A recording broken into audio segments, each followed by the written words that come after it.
بسم الله الرحمن الرحيم اللهم كن لوليك الحجة ابن الحسن صلواتك عليه وعلى آبائه في هذه الساعة وفي كل ساعة وليا وحافظا وقائدا وناصرا ودليلا وعينا حتى تسكنه أرضك طوعا وتمتعه فيها طويلا. الحمد لله الذي لا يبلغ مدحته القائلون ولا يحصي نعماه العادون ولا يؤدي حقه المجتهدون الذي لا يدركه بعد الهمم ولا يناله غوث الفتن الذي ليس لصفته حد محدود ولا نعت موجود ولا وقت معدود ولا أجل ممدود الذي فطر الخلائق بقدرته ونشر الرياح برحمته وودد بالصخور میدان ارضه والصلاة والسلام والتحية والإكرام على نبي الرحمة وخازن المغفرة وقائد الخير والبركة ومنقذ العباد من الهلكة سيدنا ومولانا أبي القاسم محمد اللهم صل على محمد وآل محمد وأهل بيته الطيبين الطاهرين المعصومين المظلومين المنتجبين المنتخبين واللعنة الدائمة الباقية على أعدائهم ومنكر فضائلهم وغاصب حقوقهم أجمعين. بسم الله الرحمن الرحيم. أما بعد فقد قال سبحانه وتعالى في محكم كتابه المجيد وفرقانه الحميد وقوله الحق كما ورد في سورة محمد. بسم الله الرحمن الرحيم. یا ایھا الذین آمنوا ان تنصروا اللہ ینصرکم ویثبت اقدامکم صدق اللہ العلی العظیم. صلوات پڑھی محمد و آل محمد کی ذات پہ آواز ہے.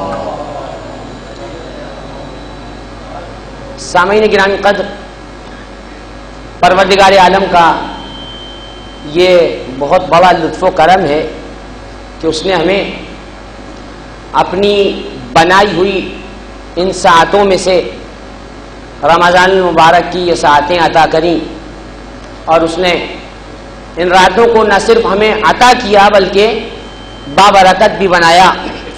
اور جب اس کی برکت میں مزید اضافہ پروردگار کرنے لگا تو پروردگار نے جب چاہا کہ اس مہینے کی عظمتوں کو، اس مہینے کی رفعتوں کو، اس مہینے کی برکتوں کو مزید بڑھایا جائے تو پروردگار نے اپنی کتاب قرآن مجید کے نزول کا مہینہ اسی قرآن مجید کے مہینے کو قرار دیا کہ جس کو خود قرآن نے کہا شہر رمضان الذی انزلت فیہ القرآن ھدی للناس وبینات من الھدی والفرقان، کہ شہر رمضان الذی، رمضان کا مہینہ وہ مہینہ ہے کہ انزلت فیہ القرآن، جس میں ہم نے قرآن کو نازل کیا.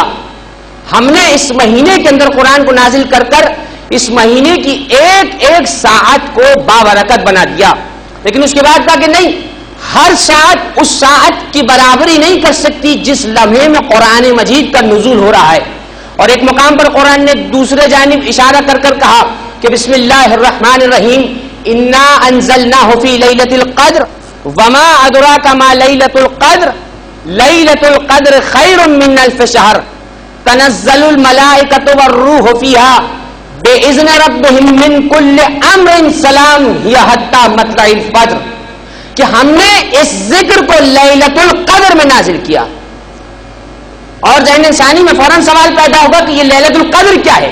تو خود خالق پروردگار نے یہ جملہ کہا کہ وما ادراک ما لیلۃ القدر، تمہیں کیا ادراک ہے کہ لیلۃ القدر کیا ہے؟ ہم جواب دیتے ہیں لیلۃ القدر خیر من الف شہر، لیلۃ القدر کی ایک رات 1000 مہینوں کی عبادت سے بہتر ہے، اس لیے کہ لیلۃ القدر خیر من الف شہر تنزل الملائکۃ والروح فیہا، کیونکہ اس رات میں ملائکہ اور روح نازل ہوا کرتے۔ رمضان کا مہینہ اس لیے بابرکت ہے کہ اس کے سارے عشرے، تینوں عشرے موجود ہیں، بابرکت ہیں، عشرہ رحمت بھی ہے، عشرہ مغفرت بھی ہے، عشرہ نجات من النار بھی ہے، لیکن وہ رات جس میں ہم قرآن مجید کا نزول کر رہے ہیں اسے ہم نے لیلۃ القدر کہا، اور اس رات کی برکت کے اندر ہم نے 1000 مہینوں کی عبادت کی برکت کو ضم کر دیا۔ لیلۃ القدر خیر من الف شہر، اس رات کی ایک عبادت، یعنی اس رات میں جو تم عبادت کر رہے ہو، خیر من الف شہر، تو وہ کون انسان ہے جو ایک رات کے اندر 1000 مہینوں کی عبادت کے اجر کو پانا نہ چاہے؟ یہ یقیناً ہر انسان یہ چاہتا ہے کہ 1000 مہینوں کی عبادت وہ اس ایک رات میں پالے۔ تو اصل موضوع یہ ہے کہ لیلۃ القدر پائی کیسے جائے، لیلۃ القدر کا حصول ممکن کیسے ہو، لیلۃ القدر ہے کیا، لیلۃ القدر ہے کس کے لیے؟ تو ان سارے سوالوں کے جواب کائنات میں کسی دروازے پر نہیں مل سکتے۔ اگر ان سوالوں کا جواب چاہیے تو ان دروازوں کو تلاش کریے کہ جن دروازوں پر پیغمبر یہ کہتے ہوئے نظر آیا کرتے تھے، انما یرید اللہ لیذھب عنکم الرجس اہل البیت ویطہرکم تطہیرا، کہ قرآن ان گھروں میں نازل ہوا، قرآن کی آیتیں تشنہ تفسیر رہ جاتی اگر آل محمد قرآن کے اسرار و رموز کو نہ بتاتے۔ قرآن ہدایت کی کتاب ہے، ارشاد ہوا سورہ بقرہ کا شروع ہے بسم اللہ الرحمن الرحیم، الف لام میم ذالک الکتاب لا ریب فیہ ھدی للمتقین، ہدایت ہے یہ قرآن مسلمانوں کے لیے۔ ابھی قرآن کا آغاز ہو رہا ہے، سورہ فاتحہ قرآن مجید سے پہلے لکھی گئی ہے، ابھی آ رہا ہے قرآن میں سورہ بقرہ شروع ہو رہی ہے، الف لام میم۔ دیکھیں ترجمہ کرنے والا جب قرآن کا ترجمہ کرنے بیٹھتا ہے، مترجم کا کام یہ ہے کہ جو لفظ عربی میں موجود ہے اس کا ترجمہ اپنی مادری زبان میں کر دے۔ اب جب الف لام میم کا ترجمہ کرنے انسان بیٹھا، توجہات میں جانی مرکوز ہے، آنا جانا دنیا کا کام ہے، اب قرآن نے کہا الف لام میم، اب ہر انسان سوچے گا کہ الف لام میم کا معنی کیا ہے، تو ترجمہ کرنے والے ترجمہ کرنے بیٹھے، اور ایک جملہ میں کہا کرتا ہوں ترجمہ 2 قسم کا ہے، کچھ لوگ ترجمہ شوق میں کرتے ہیں، ہر کسی کا شوق ہے، کچھ لوگ حقیقتاً ذمہ داری سمجھ کر ترجمہ کرتے ہیں۔ تو جو شوقیہ ترجمہ کرتے ہیں، میں ان کی گفتگو نہیں کر رہا، جو حقیقت میں قرآن کا ترجمہ کرتے ہیں میں ان سے مخاطب ہوں کہ الف لام میم کا معنی اردو میں کیا بنے گا؟ ٹھیک ہے، یہ تو بالکل سطحی قسم کی سی بات ہے، آپ جا کر قرآن مجید کا مطالعہ کر لیجئے گا۔ الف لام میم کا ترجمہ نیچے کچھ ہونا چاہیے تھا، بریکٹ میں لکھا ہے الف لام میم، اس کا مطلب اللہ اور اس کا رسول جانے، اس کا مطلب اللہ اور اس کا رسول جانے، یعنی عجیب لمحہ فکریہ ہے کہ وہ لفظ جس کا مطلب انسان جانتا ہی نہیں ہے اسے اس کتاب کا پہلا حرف بنا دیا جو قیامت تک کے انسانوں کی ہدایت ہے۔ امام جعفر صادق علیہ السلام کی بارگاہ میں سوال عرض ہوا تھا، امام کی بارگاہ میں سوال ہوا، مولا یہ ترجمہ کرتے ہیں لوگ بیٹھ کر الف لام میم اور اس کا ترجمہ کر دیا کرتے ہیں الف لام میم، تو کیا الف لام میم کا ترجمہ الف لام میم ہی ہے؟ اس وقت صادق آل محمد کے چہرے پر مسکراہٹ کھیلنے لگی، اور معصوم کا مسکرانا حکمت سے خالی نہیں ہوتا۔ راوی سمجھ گیا، صحابی سمجھ گیا، اور میں کہا کرتا ہوں راوی عادل وہی ہے جو امام کے اقوال کے ساتھ امام کی حرکات و سکنات کو بھی نقل کرے۔ راوی کہتا میں دیکھ رہا تھا امام مسکرانے لگے، میں سمجھ گیا مسکراہٹ کے پیچھے صادق آل محمد کی کوئی علت موجود ہے۔ میں نے پوچھا مولا مسکرانے کی وجہ کیا ہے؟ کہا عجیب لوگ ہیں، ترجمہ قرآن کا کرنے بیٹھتے ہیں، الف لام میم کا ترجمہ الف لام لکھ دیتے ہیں۔ کہا مولا اس کے معنی کیا ہے؟ کہا اللہ نے قرآن کے اندر لوہے قرآنی کو رکھا ہی اس لیے ہے کہ جب ساری امت سر پٹک کے پریشان ہو جائے تو آل محمد کے دروازے پر آ جائے، ہم بتائیں گے الف لام میم کیا ہے، ہم بتائیں گے حامیم کیا ہے، ہم بتائیں گے کاف کیا ہے، ہا کیا ہے، عین کیا ہے، صاد کیا ہے، اور آل محمد نے بتایا بھی کہ الف لام میم کا معنی ان اللہ المجید، حامیم کا معنی ہے حمید اور مجید، اسی طرح کاف ہا یا عین صاد کا معنی حضرت امام زمانہ عجل اللہ فرجہ الشریف نے بیان فرمایا۔ آپ جا کر پڑھیے، مطالعہ کیجئے کہ کاف ہا یا عین صاد کا معنی کیا ہے۔ نوح کی کشتی جب آبے غرق میں طوفان میں غرق ہونے لگی، اللہ نے اسمائے لوح قرآنی بھیجے، کہا کہ نوح ان کو یاد کرا کرو، ان کو دہراتے رہا کرو، تمہاری مشکل آسان ہو جائے گی۔ نوح نجی اللہ کہتے ہیں کہ میں قرآن کے لوح قرآنی کو پڑھتا رہتا تھا، لیکن عجیب لمحہ فکریہ یہ ہوتا تھا کہ جب میں کاف ہا یا عین صاد پہ پہنچتا تھا میری آنکھوں سے اشکوں کا طوفان بپا ہو جاتا تھا۔ میں جبریل کو بلا کر پوچھتا تھا جبریل یہاں آؤ، یہ کیسا عجیب حرف ہے کہ جب کاف ہا یا عین صاد پڑھتا ہوں میری آنکھوں سے طوفان بہنے لگتا ہے۔ اس وقت جبریل کی آنکھوں سے بھی آنسو ہے، جملہ مسائب کا نہیں ہے، ضمناً آ گیا تو عرض کیے دیتا ہوں۔ اس وقت جبریل نے کہا اے نوح کاف ہا یا عین صاد کا مطلب ایک مستقبل کے واقعے کی بشارت ہے۔ اس وقت جبریل سے نوح نے پوچھا کہ وہ کون سا واقعہ ہے؟ کہ کاف سے مراد کربلا ہے، ہا سے مراد ہلاکت ہے، یا سے مراد یزید ہے، عین سے مراد آتش ہے، اور صاد سے مراد صبر ہے۔ اللہ قرآن میں اشاروں میں بتا رہا ہے کہ یزید کے ظلم پر حسین کربلا میں پیاس پر صبر کرے گا۔ یہ ہے قرآن کے سر رموز۔ تو آل محمد قرآن کے اسرار رموز کو جاننے والے کوئی نہیں بتا سکتا۔ آل محمد قرآن کے وارث، قرآن کا وارث انہیں بنایا گیا۔ قرآن نے راسخون فی العلم کہا، قرآن نے کہا کہ یہ وہ سینے ہیں جن کے اندر ہم نے علم اتارا۔ تو صاحبان گرامی قدر فخر کرنا چاہیے کہ ہم اس مکتب سے وابستہ ہیں، اس گھرانے سے وابستہ ہیں کہ جن کی زبانوں پہ کبھی لفظ لا نہیں آیا۔ بڑے بڑے بادشاہوں کی زبان پہ لفظ لا آ جایا کرتا ہے، وہی نہیں ہے، لیکن آل محمد وہ ہے کہ ان کے زبانوں پر کبھی لفظ نا سنا نہیں گیا تاریخ کے اندر۔ حاتم طائی کی سخاوت کے قصے بڑے لوگ جپا کرتے ہیں کہ حاتم طائی کی سخاوت بڑی مشہور ہے۔ امیر المومنین کے گوشے گزار یہ واقعہ ہوا، امیر المومنین نے کہا ارے کیسا سخی تھا، 70 دروازوں پہ بلا کر انسان کو ذلیل کیا کرتا تھا، ادھر دروازے سے دیتا تھا پھر اس دروازے سے دیتا تھا۔ علی ایسا سخی ہے، ایک دروازے سے اتنا دیتا ہے کہ دوسرے دروازے پہ جانے کی ضرورت ہی نہیں پڑا کرتی۔ ایک صلوات پڑھ دیجیے عظمت علی پہ بآواز بلند۔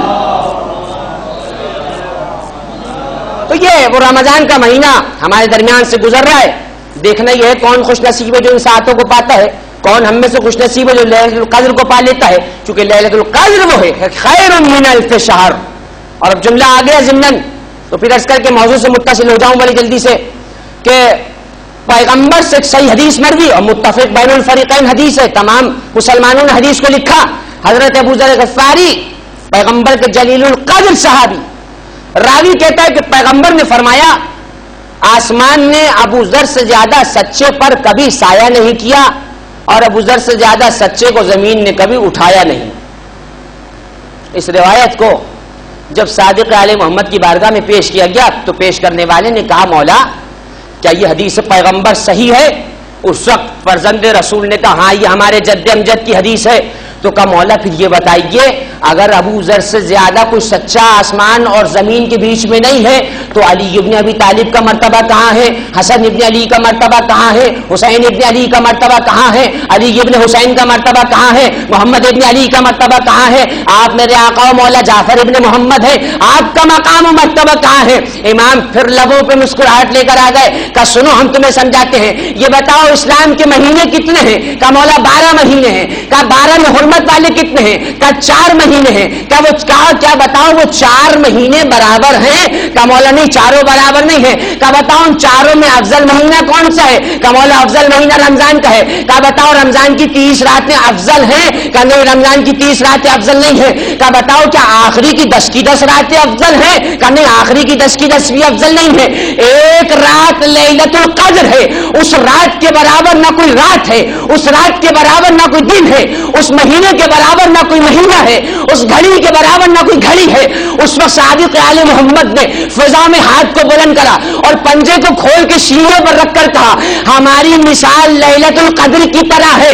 ابو ذر جتنا بھی سچا ہو ہم آل محمد کے بعد میں ہے، ہم سے پہلے سچا نہیں ہو سکتا، ہم تو سچا بنایا کرتے ہیں، ہم تو صداقت کی سند دیا کرتے ہیں۔ تو رمضان کا مہینہ ہمارے درمیان موجود ہے، ہم اس کی برکتوں کو سمیٹنے کے زیادہ اہل ہیں۔ بس صاحبان گرامی قدر آپ نے مختلف موضوعات علماء سے دروس کو سنا اور بہت کچھ کسب فیض کیا۔ پروردگار سے دعا کرتا ہوں کہ پروردگار آپ کا بیٹھنا سننا اپنی بارگاہ میں قبول کرے، جنہوں نے اس مجلس کا انتظام کیا بارے اللہ کی توفیقات میں اضافہ کرے۔ اور ظاہر ہے کہ اب یہ مجالس متصل ہو جائیں گی کل سے شہادت امیر المومنین کے حوالے سے، اور وہ کائنات کا عظیم امام کہ جس کا ذکر سوائے خیر کی کچھ ہے ہی نہیں، جس کا عنوان سوائے طہارت کی کچھ ہے ہی نہیں، جس کا موضوع سوائے عدل کی کچھ ہے ہی نہیں، جس کے وصف سوائے شجاعت اور سخاوت اور عدالت اور حلم کے اور سخاوت کے کچھ ہے ہی نہیں. یعنی ہر اچھائی کا منبع مرجع علی بن ابی طالب کی ذات ہے. ہر اچھائی اگر کوئی منسوب ہو سکتی ہے تو علی سے ہو سکتی ہے. ہر فضیلت اگر کسی کو زیبا ہے تو وہ علی بن ابی طالب کو زیبا ہے. ہر بڑائی اگر کسی کو مخلوق میں زیبا ہے تو وہ علی بن ابی طالب کو بعد از پیغمبر زیبا ہے. وہ علی بن ابی طالب. بس صاحبان گرامی قدر، قرآن مجید کا مشہور و معروف سورہ محمد صلی اللہ علیہ وآلہ وسلم قرآن مجید کی آیت ہے. اور یہ میں عرض کر رہا تھا کسی مقام پر، وہاں ظاہر ہے کہ مناسبت کچھ اس طرح کی تھی، تو میں نے عرض کیا کہ معصوم کا فرمان ہے. معصوم نے فرمایا اصول کافی کی حدیث، ارفعوا اصواتکم، اپنی آوازوں کو بلند کرو، بالصلاۃ علیہ، ہم پر درود بھیجنے میں، فإنہا تذہب بالنفاق، بلند آواز میں درود بھیجنے سے ہمارا کچھ نہیں ہوگا، تمہارے اندر سے منافقت کی بیماری ختم ہو جائے گی، منافق تمہاری محفلوں سے دور ہو جائیں گے. تو ایک صلوات پڑھ دیجئے بآواز بلند عظمت محمد والے محمد کے اوپر. خدا آپ کو سلامت رکھے. ارشاد ہو گیا سورہ محمد کی آیت نمبر 7 کے اندر، یا ایھا الذین آمنوا. عجیب مزاج ہے قرآن کا، قرآن مخاطب ہی عجیب والوں کو کر رہا ہے. اے اہل ایمان، قرآن اسلام سے آگے کی بات کرتا ہے، اسلام بات کا درجہ، ایمان اوپر کا درجہ ہے. اے اہل ایمان، یا ایھا الذین آمنوا. پورے قرآن میں پروردگار کا مخاطب نہیں ہے کوئی مسلمان. اگر پروردگار کا مخاطب بننا ہے تو ایمان کی منزل پر آنا پڑے گا. اور انشاءاللہ آگے کی مجلسوں میں زندگی رہی، پروردگار کی تائید اور توفیق رہی تو عرض کروں گا کہ ایمان کیا ہے. نہ جانے دنیا کسے اپنا ایمان بنائے پھر رہی ہے. قرآن سے پوچھیں گے کہ تو ہی بتا دے ایمان ہے کیا. آج بڑی ایمان اور کفر کی جنگ ہے. تیری نظر میں ایمان کیا ہے؟ تو جسے قرآن ایمان کہے گا وہ ایمان مانا جائے گا. ارشاد ہوا یا ایھا الذین آمنوا، اے ایمان والو، ان تنصروا اللہ. یہ ایک ایسا موضوع ہے کہ زمانے میں ہر انسان کی ضرورت ہے. اور ظاہر ہے کہ حاضرین اور ناظرین جو بھی موجود ہے ہمارے ساتھ، ہماری کوشش یہ ہے کہ ہر آدمی اس ممبر سے کچھ نہ کچھ لے کر جائے، کیونکہ علی کا ممبر کسی کے لیے مخصوص نہیں ہے. علی عالمین کے امام ہے، علی مسلمین کے امام ہے، علی تمام مسلمانوں کے امام اور رہبر ہے. لہذا ہر آدمی علی کی سیرت سے کچھ نہ کچھ لے کر جائے. یا ایھا الذین آمنوا ان تنصروا اللہ. سنو اے اہل ایمان، اگر تم اللہ کی مدد کرو گے تو فرمایا کہ ینصرکم، تو شرط کے بعد کہا ینصرکم، اگر تم نے میری مدد کی شرط پوری کر دی، ینصرکم تو میں اللہ تمہاری مدد کروں گا. حالات سے بالکل متصل آیت ہے. اس وقت شاید ہی کوئی مسلمان ہو جسے اللہ کی مدد کی ضرورت نہ ہو. اذان ساتھ ساتھ سفر کرتے رہے تو جملے بڑی آسانی سے سمجھ میں آ جائیں گے. وہ مسلمان ہی نہیں جسے اللہ کی مدد کی ضرورت نہ ہو. کون کہتا ہے کہ اللہ کی مدد کا کوئی انکاری ہے؟ بنیادی عقیدہ اسلام کا. میں کہا کرتا ہوں کہ یا اللہ مدد ہماری پہچان ہے، یا رسول اللہ مدد ہمارا دین ہے، اور یا علی مدد ہماری پہچان ہے. یا اللہ مدد ہمارا ایمان ہے کہ اللہ ہی کی مدد ہے. لیکن ذرا قرآن سے تو پوچھو اللہ مدد کرے گا کب؟ اللہ نے کہا ان تنصروا اللہ.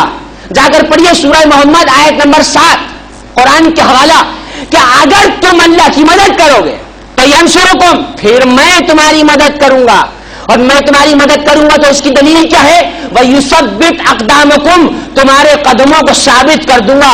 تمہارے قدم کسی میدان میں لڑکھڑا نہیں سکتے.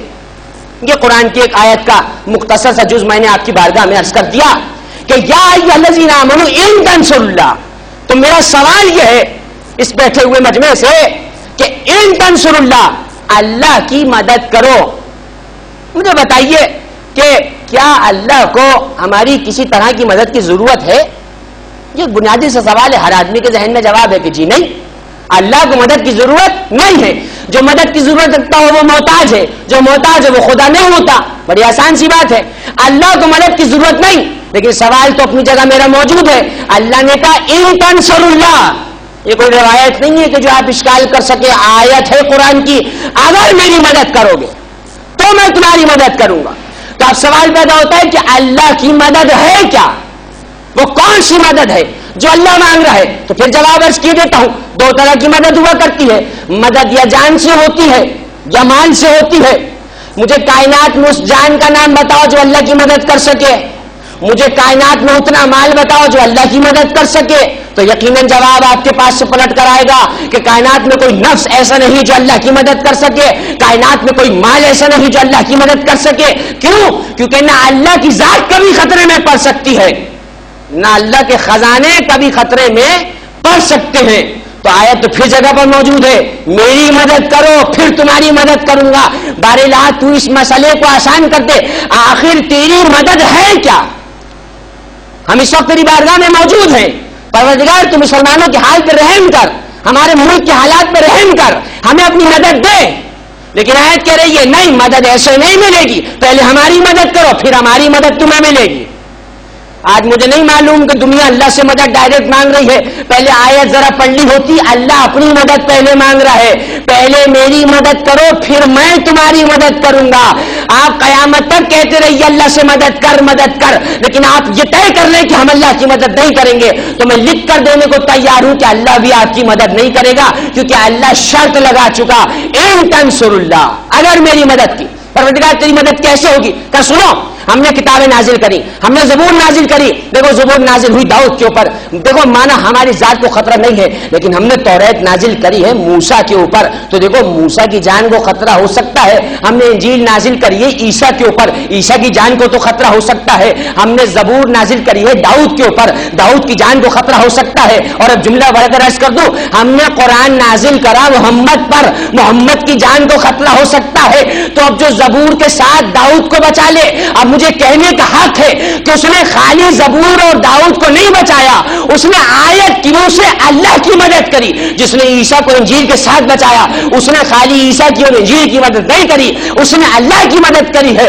جس نے توریت اور موسیٰ کو ایک ساتھ بچایا، اس نے اللہ کی بھی مدد کری، توریت اور موسیٰ کی بھی مدد کری. تو اب آگے بڑھ کر جملہ چونا کہہ دوں کہ جس نے 22 سال محمد کو اپنے گھر میں پال کر حفاظت کی، جسے دنیا ابو طالب کہا کرتی ہے، تو آیت کی روح سے میں کہنے کا حق رکھتا ہوں کہ 22 سال ابو طالب نے محمد کی پرورش نہیں کری، اللہ کی مدد کری ہے. آیت کہہ رہی ہے، یہ آیت ہے ان تنصر اللہ. حیران کیوں ہو رہے ہو؟ تم بھی اللہ کی مددگار بن سکتے ہو، تم اللہ کی مدد کرو تم بھی بن جاؤ گے. ابو طالب نے محمد کی مدد کری، لہذا ابو طالب اللہ کا مددگار ہے. یہ ہے عقیدہ ہمارا ابو طالب علیہ السلام کے بارے میں. دنیا نہ جانے کیا کیا عقیدے رکھتی ہے، ہم تو کہتے ہیں ابو طالب اللہ کا مددگار. اس آیت کی روح سے ابو طالب نے محمد کی حفاظت کری. تو دیکھیں نبوت کے بعد صرف عہدہ بدل گیا، سلسلہ تو چل رہا ہے. اب 12 امام دنیا میں آنے ہیں. دیکھو ہم علی کو بھیجیں گے، علی اگرچہ شیر خدا ہے لیکن علی ہمارا نمائندہ ہے، علی ہماری حجت ہے، علی ہماری جانب سے منصوص من اللہ ہے. اب جو علی کی مدد کرے گا، ذہن میں سوال تو آ جانا چاہیے کہ جو کائنات کا مشکل کشا ہو، جو لاہوت و ملکوت کا مشکل کشا ہو، اس کی مدد ہم جیسے کیسے کریں گے؟ تو پیغمبر نے خود غدیر میں کہا تھا، اللہم وال من والہ وعاد من آدہ منصر من نصرہ. اے اللہ اس کی مدد کرنا جو علی کی مدد کرے، کیونکہ علی کی مدد دراصل اللہ کی مدد ہے. اور جب اللہ کی مدد کرو گے تو اللہ کہہ چکا میں تمہاری مدد کروں گا. آج 22 سال ابو طالب نے محمد کو پالا، دراصل ابو طالب نے اللہ کی مدد کری. شرط لگائی اللہ نے، وَيَنْصُرْكُمْ، تو میں تمہاری مدد کر دوں گا. اور دلیل کیا ہوگی؟ وَيُثَبِّتْ أَقْدَامَكُمْ. اور اب ممبر سے ذمہ داری سے عرض کر رہا ہوں کہ جتنے اس وقت مسلمان موجود ہیں سب مجھے تجزیہ کر کر بتائیں کہ کون سا ایسا عقیدہ ہے کہ جو 1400 سال میں ثابت قدم رہا، اور کون وہ ہے جو 1400 سال میں کبھی ادھر ہو جاتا ہے کبھی ادھر ہو جاتا ہے. اب قرآن کی آیت کہہ رہی ہے ثابت قدم وہ ہوگا جسے اللہ کی مدد ملی ہوگی، اللہ کی مدد اسے ملے گی جس نے اللہ کی مدد کی ہوگی. اب اگر 1400 سال سے شیعت اسی طرح سے پھل پھول رہی ہے تو اتنی سی بات تو مان لو کہ شیعت کے پیچھے اللہ کی مدد موجود ہے. اگر شیعت کو اللہ کی مدد نہ ہوتی، میرے زمانے کا نام کا جملہ ہے، اگر ہم زمانے سے اٹھ جائیں تو ہمارا دشمن تمہیں کچا کھا جائے، بھوننے کی کوشش بھی نہ کرے، ہم تمہیں ان کے دشمنوں کے چنگل سے چھڑا لیں گے. تمہارے وجود کی بقا آل محمد کا وجود ہے، ہم باقی ہیں تو تم باقی ہو. تو تم اگر مدد کرو گے، اب آیا وہ جملہ ذہن کے اندر، مسائل کا جملہ نہیں ہے، پھر ضمن آیا تو اپنی تقریر کو سہارا دینے کی لفظ کر رہا ہوں. اب سمجھ آیا دنیا کو، دنیا سوچتی ہے علی کا بیٹا کیسے کرے حل من ناصر ینصرنا، آیت نے بتایا، حسین اپنی مدد نہیں مانگ رہے، حسین کہہ رہے حل من ناصر ینصرنا، کون ہے جو حسین کی مدد کر کر اللہ کا مددگار بن جائے؟ حسین اپنی مدد نہیں مانگ رہے، حسین تو کائنات کا مشکل کشا ہے، حسین تو کائنات کا مددگار ہے، حسین اپنے ذریعے سے اللہ کی مدد کرا رہے۔ اور ظاہر ہے کہ اب یہ وہ بنیادی چیز ہے، ذہن میں وسوسہ آنے لگتا ہے، کیونکہ دیکھیے کہ یاد رکھیے جہاں پر آپ ہیں آپ کے ساتھ دو لوگ موجود ہیں، قرآن نے کہا وہ کون ہے؟ قل اعوذ برب الناس ملک الناس الہ الناس من شر الوسواس الخناس الذی یوسوس فی صدور الناس من الجنۃ والناس۔ آپ کے ساتھ خناس موجود ہے، ہر آدمی کے ساتھ ایک خناس ہے۔ خناس کا کام کیا ہے؟ جہاں ذکر علی آیا فوراً خناس دل میں وسوسہ ڈالتا ہے کہ نہیں ایسے نہیں ایسے، ایسے نہیں ایسے۔ خناس کی دشمنی پرانی علی کے ساتھ ہے، لہذا فوراً دل میں وسوسہ پیدا کرتا ہے۔ تو فوراً یہ پڑھ لو، اب تمہیں وسوسہ کیا پیدا ہوگا کہ بھائی تم ہی تو 5 نمازوں میں پڑھتے ہو ایاک نعبد و ایاک نستعین، پھر یہ کیا بات ہو کہ تم چکر میں پڑ گئے کہ اللہ کی مدد کرو فلاں کی مدد کرو؟ تم 5 نمازوں میں پڑھتے ہو ایاک نعبد و ایاک نستعین، ٹھیک ہے، بالکل درست اعتراض ہے اس خناس کا، لیکن اس کے اعتراض کی طرف قرآن ہی میں موجود ہے۔ اگر ایاک نستعین کا معنی صرف یہی ہے کہ فقط اللہ سے مدد مانگی جائے تو میں آگے بڑھ کر کہوں گا، سورہ بقرہ کی آیت ہے نا، بسم اللہ الرحمن الرحیم، وَاسْتَعِينُوا بِالصَّبْرِ وَالصَّلَاةِ، مدد مانگو نماز سے اور صبر سے۔ تو مجھے بتاؤ کیا نماز اللہ ہے؟ دیکھیے گفتگو تھوڑی تھوڑی ساتھ ہوتی رہے تو میں سمجھ جاؤں گا کہ میں آپ تک پہنچانے میں کامیاب ہو رہا ہوں۔ کیا نماز اللہ ہے؟ جی نہیں، نماز اللہ نہیں ہے۔ تو کیا صبر اللہ ہے؟ نہیں، صبر بھی اللہ نہیں ہے۔ ایک مقام پہ قرآن میں کہا مومنین آپس میں ایک دوسرے کی مددگار ہیں، تو کیا آمنے سامنے والے معاذ اللہ ہے؟ تو کیا ہر جس سے مدد مانگی جائے وہ اللہ بن جائے گا؟ جی نہیں، یہ عقیدہ کہاں سے دیا آپ نے؟ ایاک نستعین کا معنی کیا ہے؟ دیکھیے علماء تشیع کے ساتھ علماء احناف کی بہت بڑی جماعت موجود ہے، برادران سنت کے عظیم عالم امام احمد رضا، مولانا نعیم الدین مراد آبادی حنفی، تمام نے ترجموں کے اندر اپنے لکھا کہ ایاک نستعین کا مطلب یہ نہیں ہے کہ آپ اولیاء سے، صلحاء سے، مومنین سے مدد نہیں لے سکتے، نہیں، ہر مدد کا مستعار حقیقی اللہ ہے۔ آپ جس سے بھی مدد لیں یہ عقیدہ رکھیں کہ حقیقی مدد کرنے والا اللہ ہے، لیکن اللہ ہی کہہ رہا ہے اس سے بھی مدد لے سکتے ہو، اس سے بھی مدد لے سکتے ہو۔ اس سے بڑھ کر قرآن کی آیت پڑھ دو، وَتَعَاوَنُوا عَلَى الْبِرِّ وَالتَّقْوَىٰ وَلَا تَعَاوَنُوا عَلَى الْإِثْمِ وَالْعُدْوَانِ، سنو تم نیکی اور پرہیزگاری کے کاموں میں ایک دوسرے کے ساتھ مدد کرو اور برائی اور بدکاری کے کاموں میں ایک دوسرے کی مدد نہ کرو۔ تو بار الہ یہ نیکی کے کاموں میں ہم مدد کیوں کریں؟ تو مدد کیوں نہیں کر سکتا؟ جب نہیں پروردگار کا جواب آ جائے، ہم نے مدد کا راستہ بتا دیا، مدد کو استعمال کرنا تمہارا کام ہے۔ اب یہی منظر پیغمبر کے ساتھ پیش آیا، ہم اگر علی کو مدد کے لیے بلاتے ہیں تو ہمارا عقیدہ قرآن و سنت سے ثابت ہے۔ سورہ بنی اسرائیل کی آیت نمبر 80 ہے اور 15واں پارہ قرآن کا موجود ہے۔ اللہ کے رسول مکے سے نکل رہے ہیں، ایک مرتبہ پروردگار نے کہا اے حبیب قل، کہو، دعا کرو، ہم سے کہو رب ادخلنی مدخل صدق واخرجنی مخرج صدق واجعل لی من لدنک سلطانا نصیرا، کہ اے محمد ہم سے دعا مانگو۔ دیکھیں قرآن میں لفظ قل جہاں بھی آ جائے، قل کا مطلب کہو، حکم دے رہا اللہ کہو، تو جب اللہ کہلوا رہا ہو کہو، تو اتنا سمجھ لینا محمد اپنی مرضی سے نہیں کہہ رہے، اللہ کے کہنے پہ کہہ رہے ہیں۔ اب کوئی اعتراض کر دے آیت پر کہ بھئی پیغمبر نے یہ کیوں کہا؟ پیغمبر سے اللہ نے کہا قل، تم کہو رب، اے میرے رب، ادخلنی، مجھے داخل کر، مدخل صدقین، سچائی کے ساتھ مجھے داخل کر، واخرجنی، اور مجھے نکال، مخرج صدقین، سچائی کے ساتھ، اور اس کے بعد کہا واجعل لی، اور میرے لیے قرار دے، لدن کا، اپنے پاس سے، سلطان نشیرہ، ایک طاقتور بادشاہ۔ یہ قرآن کی آیت ہے، کسی کتاب کی حدیث نہیں ہے۔ کیا کو ڈھونڈنے میں مسئلہ ہو، 15واں پارہ سورہ بنی اسرائیل آیت نمبر 80، اے محمد ہم سے مددگار مانگو۔ اس آیت میں خدا کی قسم امت اگر آ جائے تو مددگار بھی مل جائے، اللہ کی مدد بھی مل جائے۔ امت جان بوجھ کر اللہ کے مددگار سے بھاگ رہی ہے۔ اللہ کہہ رہا ہے میں مدد نہیں دیتا، مددگار دیتا ہوں۔ اگر مدد ڈائریکٹ دیتا ہوتا تو اپنے پیغمبر کو مدد کیوں نہ دے دیتا؟ میں نے مددگار دے کر یہ بتایا کہ اللہ مدد نہیں دیتا، مددگار دیتا ہے۔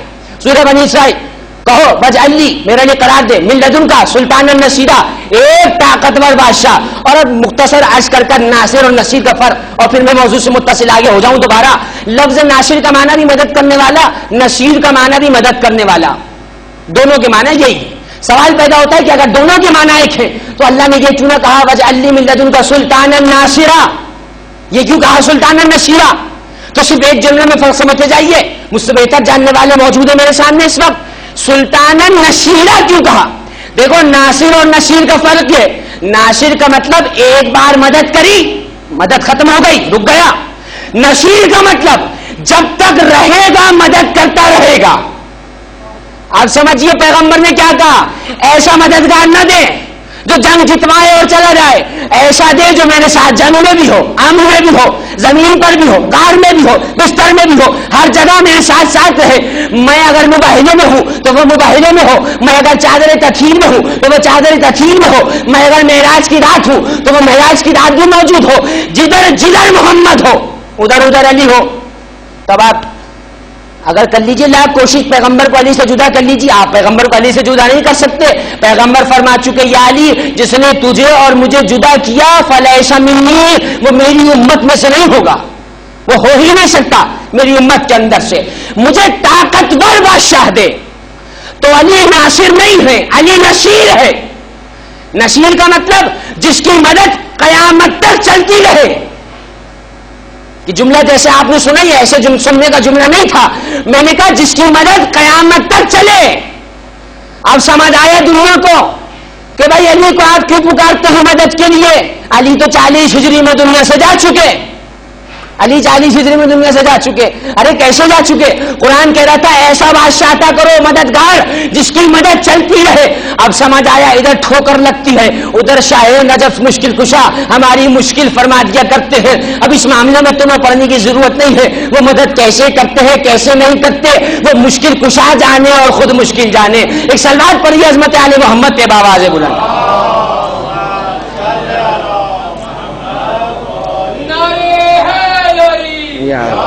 خدا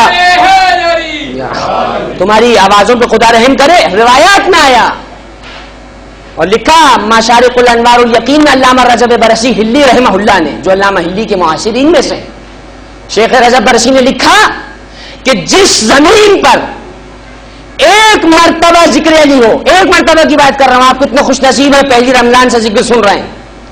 ایک مرتبہ جس زمین پر ذکر علی ہو جائے اس زمین کے خطے کو ملائکہ آ کر گھیر لیتے ہیں. اور اگر میری بات کا حوالہ چاہیے حدیث کے ساتھ پڑھ لیجیے گا جا کر. یا علی اے علی اخبرنی مال جلوس هذا تحت الكساء من الفضل عند الله فقال النبي يا علي والذي بعثني بحق نبيا واصطفاني بالرسالة نجيا ما ذكر قبرنا هذا في محفل من محافل اهل الارض وفيه جمع من شيعتنا ومحبينا الا ونزلت عليهم الرحمة وحفت بهم الملائكة. علی جس جگہ میرے شیعہ بیٹھ کر اس حدیث قصہ کو پڑھیں گے، قسم خدا کی جس کے قبضے میں محمد کی جان ہے، اس زمین کے حصے کو ملائکہ آ کر گھیر کے بیٹھ جائیں گے. تو یہ ملائکہ کیا کریں گے؟ واستغفرت، تمہارے لیے استغفار کرتے رہیں گے. الی یوم تفرقوا، جب تک تم اٹھ کر اپنے گھروں کو نہ چلے جاؤ. کتنی عظیم محفل ہے علی کی کہ فرش کو عرش بنا دیا کرتی ہے. تو عرش پر جانے کی باتیں وہ کرے جس نے عرش دیکھا نہ ہو. ارے جس فرش پہ علی کا ذکر ہو جائے وہ عرش سے کم نہیں ہوا کرتا، کیونکہ ملائکہ عرش پہ رہنے والے ہیں. ملائکہ فرش پہ آ کر یہ بتاتے ہیں کہ جس جگہ علی کا ذکر ہو جائے وہ فرش عرش سے کم نہیں ہوا کرتا.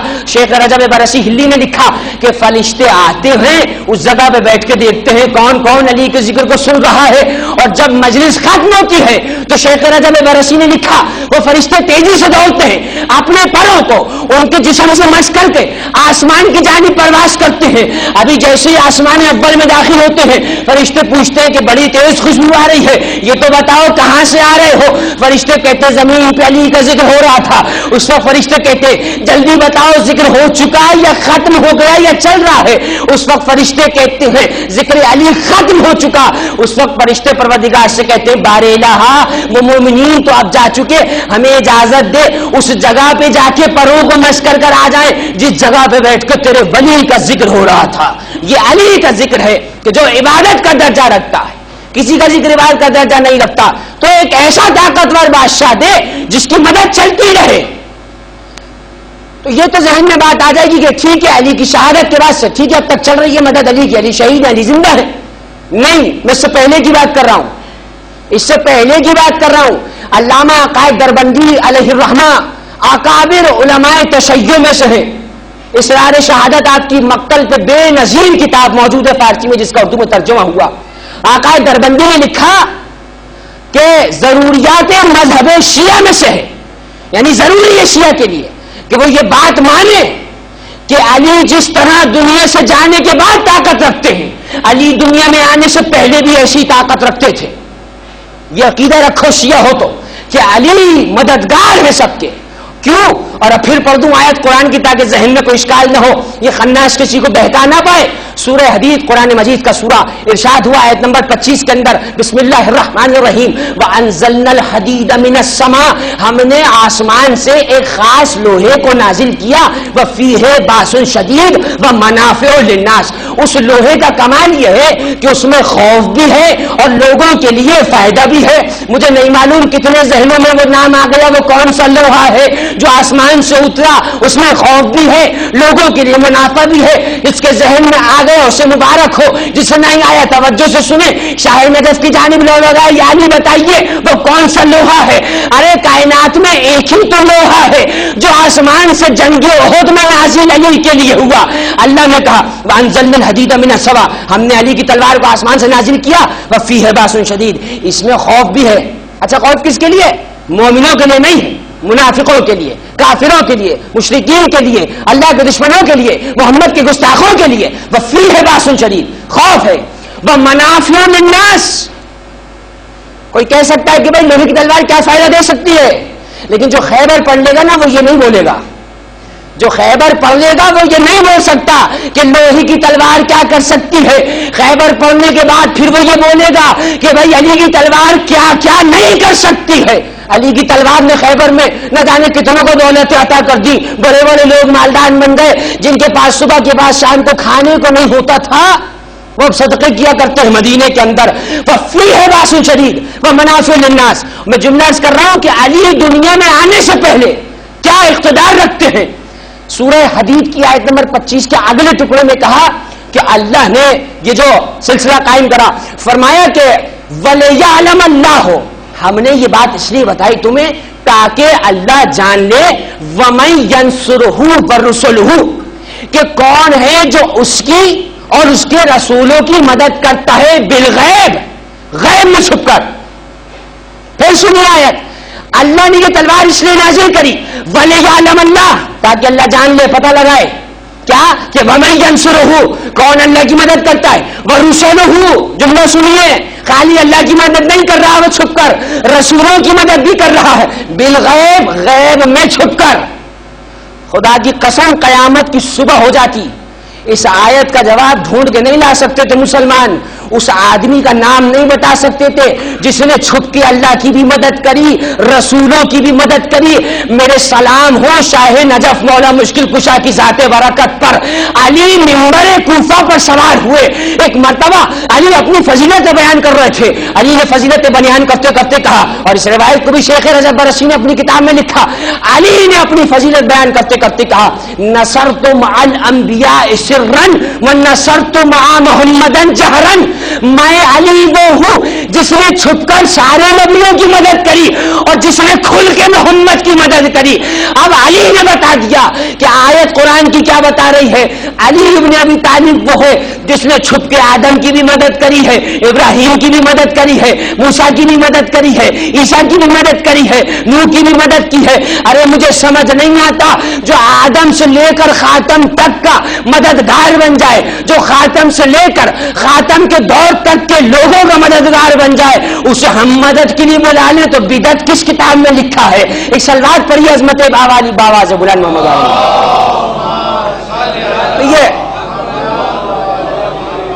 یہ وہ لمحہ فکریات ہیں کہ قرآن اس ذہن متوجہ کرتا ہے. دیکھو یہ رمضان کا مہینہ اس لیے نہیں ہے کہ تم آؤ تیزی سے قرآن پڑھو چلے جاؤ، نہیں، اس لیے نہیں ہے قرآن کا مہینہ. ہم تو کہہ رہے ہیں وَرَتِّلِ الْقُرْآنَ تَرْتِیلًا، ٹھہر ٹھہر کر پڑھو، ٹھہرو گے تو سمجھو گے، سمجھو گے تو مانو گے، جب ٹھہرو گے نہیں تو سمجھو گے نہیں، جب سمجھو گے نہیں تو مانو گے کہاں سے؟ اسی لیے قرآن کہہ رہا تھا ہمیں سمجھ سمجھ کے پڑھنا، ہم مقام مقام پر تمہیں اشارے کریں گے کہ کون کہاں پر ہے۔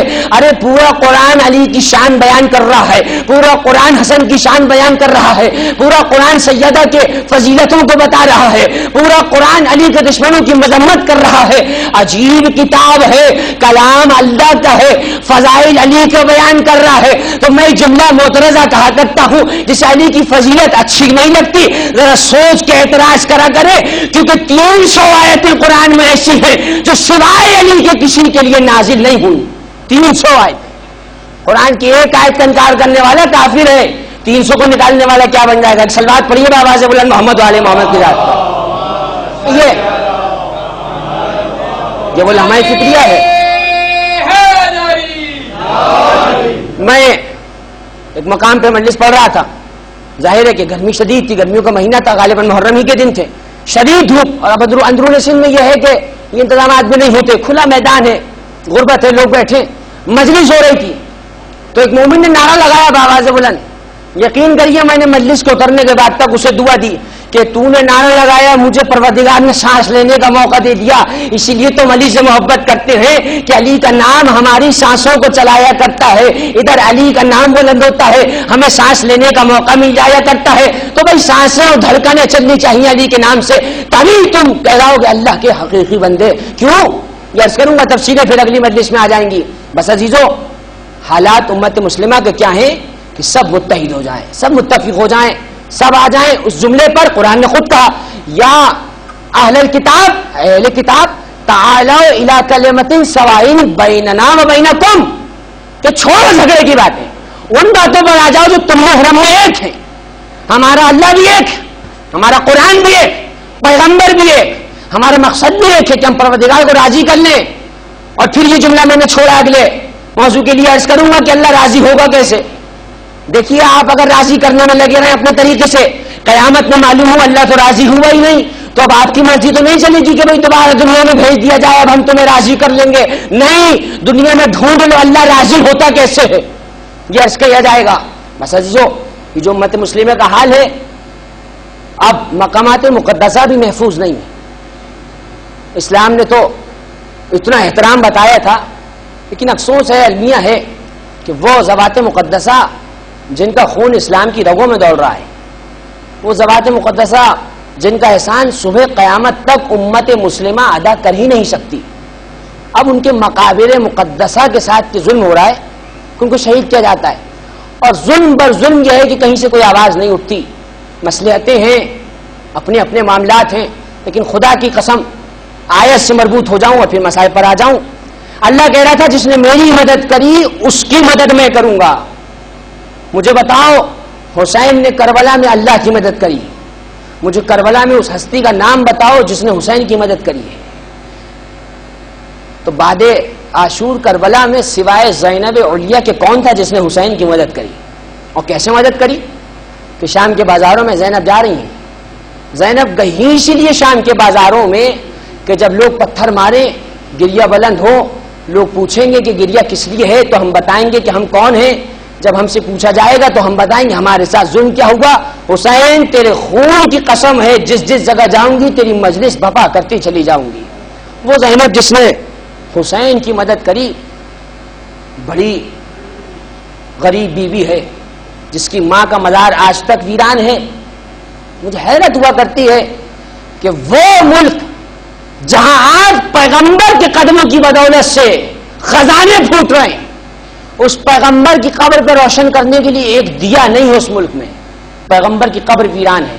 چلو قبر ویران ہے تو کیا ہوا، قبر موجود تو ہے، لیکن سلام ہو اس غریب بیوی پر کہ جو زندہ رہی تو یہی کہا کرتی تھی سبت علیہ مصائب لو انہا سبت علی الایام الشرنا لیالیا، بابا زندہ رہی تو تجھے رونے نہ دیا، قبر میں چلی گئی تو میری قبر کو بھی ڈھا دیا، بابا ظلم مشتق رہتا تو میں چپ رہتی، لیکن بات اب میری زینب تک آ گئی ہے، وہ زینب جو میرے بعد ایک رات چین سے نہ سو سکی، وہ زینب جو علی کے بعد ایک رات چین سے نہ سو سکی، وہ زینب جو ابھی حسن کے کلیجے کے ٹکڑے نہیں بھولی تھی، وہ زینب جو ابھی کربلا کا منظر نہیں بھولی تھی، وہ زینب جو ابھی شام غریبہ نہیں بھولی تھی، وہ زینب جو شام کا بازار نہ بھول سکی تھی، وہ زینب جو کوفے کا بازار نہ بھول سکی تھی، اس زینب کو آج قبر میں بھی سکون نہیں ہے۔ میرا زمانے کا امام جارت ناہیہ میں کہتا ہے، میرا سلام اس باحیا بی بی پر جو سر کو جھکائے شام کے بازار سے جاتی رہی، ایک چادر کا سوال زینب کرتی رہی، ارے ملکہ تطہیر کی بیٹی ہوں، ارے کوئی تو چادر دے دو۔ آج امام زمانہ کی بارگاہ میں ان کی جدہ کا پرسہ پیش کروں گا۔ ارے روایت کہتی ہے زینب چادر کا سوال کر رہی تھی، ایک یہودی اپنے دیر میں بیٹھا تھا، ایک جیسے یہ دیر میں جملہ سنا دوڑ کر اپنی زوجہ کی چادر لے کر آیا اور لے جانے کے بعد دور کھڑا ہو گیا، رخ گھما کے کہتا ہے بی بی تو کسی تقدس مآب گھرانے کی معلوم ہوتی ہے، اے بی بی تو بے ردا ہے، بی بی تو غریب معلوم ہوتی ہے، بی بی دیکھ میرا تعلق یہود سے ہے مگر بی بی ہمارے یہاں خواتین کا بڑا احترام ہے، ارے بی بی چادر قبول کر لے۔ بس یہ جملہ زینب نے سنا، ارے جانب مدینہ منہ کر کر کہا لانا تیری امت نے چادر نہ دی، یہودی چادر دینے آ گئے۔ ارے زینب کو چادر مل گئی، بس آخری جملہ زحمتوں کو تمہاری تمام کر دیا، خدا تمہارے آنسوؤں کو قبول کرے، خدا تمہاری حاجتوں کو قبول کرے، خدا تمہیں کوئی غم نہ دے سوائے غم آل محمد کے۔ زینب کہتی ہے کچھ دور پہنچی تھی، ارے ایک ملعون ایسا ہے جسے سجاد ہر تشہد کے بعد لعنت کرتے تھے، مولا وہ ظالم کون ہے؟ کہ حارث بن نوفل وہ ملعون ہے جس نے زینب کی چادر کو ہاتھوں سے نہیں اتارا ہے، ارے گھوڑے پر دوڑ کے زینب کے قریب آیا، نیزے کی نوک سے زینب کا سر زخمی کرا، چادر نیزے پر بلند ہوئی، ایک سر نیزے سے گرنے لگا، ارے شمر نے بڑھ کر کہا یہ کیسا سر ہے؟ سجاد نے سر اٹھا کر کہا اے شمر یہ غیرت کا خدا ہے، عباس کیسے گوارا کر لے زینب کا سر کھلا رہ جائے۔ الا لعنت اللہ علی القوم الظالمین وسيعلم الذين ظلموا أي منقلب ينقلبون